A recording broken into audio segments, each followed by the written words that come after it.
Next శైవలాలు. ఈ శైవలాలనే algae లేదా నాచు అంటారు. శైవలాలని ఆల్గే లేదా నాచు అంటారు. శైవలాల అధ్యయనాన్ని ఫైకాలజీ లేదా ఆల్గాలజీ అంటారు. ఆర్గాలజీ కాదు, ఆల్గాలజీ. శైవలాల అధ్యయనాన్ని ఫైకాలజీ లేదా ఆల్గాలజీ అంటారు. నీటి ఆకుపచ్చ శైవలాలు. ఈ శైవలాలకు ఉదాహరణలు ఏంటంటే నీలి ఆకుపచ్చ శైవలాలు.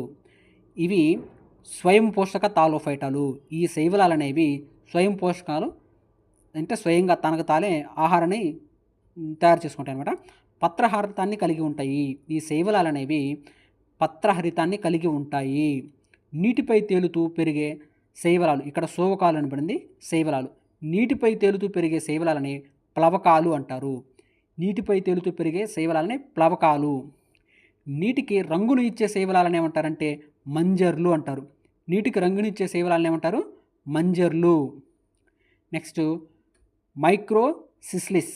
మైక్రోసిస్లిస్ నీటిలో పెరిగే శైవలం మైక్రోటాక్సిన్ అనే విషాన్ని విడుదల చేస్తుంది. మైక్రోటాక్సిన్ అనే విషాన్ని విడుదల చేసేది ఏదంటే మైక్రోసిస్లిస్. ఇది నీటిలో పెరిగే శైవలము. నీటిలో పెరిగే శైవలం. ఇదేమో నీటిపైన తేలుతుంది. ఇది ప్లవకాలు అనేవి. నీటికి రంగును చేకూర్చేమో మంజర్లు. నీటిలో పెరిగే శైవలం ఏదంటే మైక్రోసిస్లిస్. ఇదేం చేస్తుందంటే మైక్రోటాక్సిన్ అనే విషాన్ని విడుదల చేస్తుంది. దీనివల్ల చేపలు చనిపోతాయి. ఇక్కడ ఇంపార్టెంట్ అయిన బిట్ ఏంటంటే, ఇప్పుడు నీటిలో చేపలు చనిపోవడానికి కారణమైన శైవలం ఏది అని అడుగుతాడు. నీటిలో చేపలు చనిపోవడానికి కారణమైన శైవలం ఏది అంటే మైక్రోసిస్లిస్. మైక్రోసిస్లిస్. ఈ మైక్రోసిస్లిస్ ఎటువంటి పదార్థాన్ని విడుదల చేయడం వల్ల చేపలు చనిపోతాయంటే మైక్రోటాక్సిన్ అనే విషాన్ని విడుదల చేయడం వల్ల చేపలు చనిపోతాయి.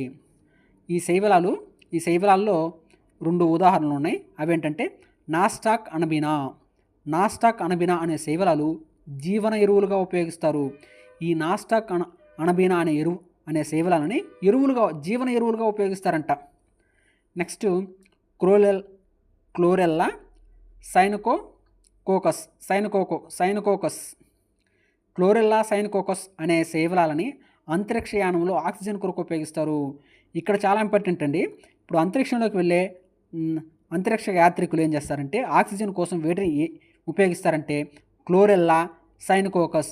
ఈ బిట్ మాత్రం అడగడానికి చాలా అవకాశం ఉందండి. చాలా చాలా ఇంపార్టెంట్ ఈ బిట్టు. క్లోరెల్లా సైనకోకస్ అనే శైవలాలని అంతరిక్షయానంలో ఆక్సిజన్ కొరకు ఉపయోగిస్తారు.